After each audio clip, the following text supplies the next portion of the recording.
Германската полиција ги разби демонстрациите во Берлин против најавените рестриктивни мерки за да се спречи ширењето на коронавирусот. Полицијата употреби водени топови врз демонстрантите кои се собраа кај Бранденбуршката порта, откако ги игнорираа повиците да носат маски и да држат растојание едни од други.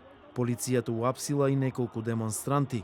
Таа ги блокираше приодите околу најважните државни институции пред гласањето во Бундестагот за законот кој треба да ја овозможи на владата на канцеларката Ангела Меркел да воведе ограничувања во борбата против коронавирусот. Пратениците треба да го изгласаат законот со кој се воведуваат мерки на ограничување, како социјално дистанцирање, задолжителна употреба на маски на јавни места и ограничување на работењето на продавниците.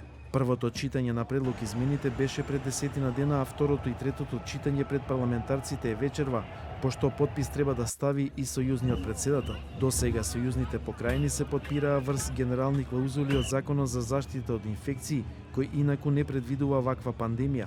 Додека законодавците брзаат со постапката, голем број граѓани кои не се согласуваат со рестриктивните мерки организираат протести низ целата земја, тврдејќи дека ограничувањата се неуставни.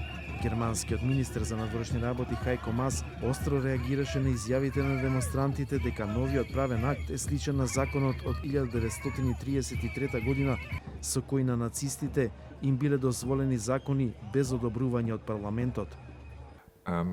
Секој се разбира, има право да ги критикува мерките.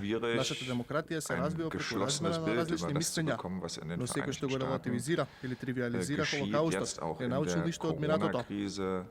Германија, која доби пофалби од светот за начинот на справување со пандемијата од COVID-19, до сега соопшти за над 13.000 смртни случаи, што за споредба представува четвртина од бројот на смртни случаи во Велика Британија.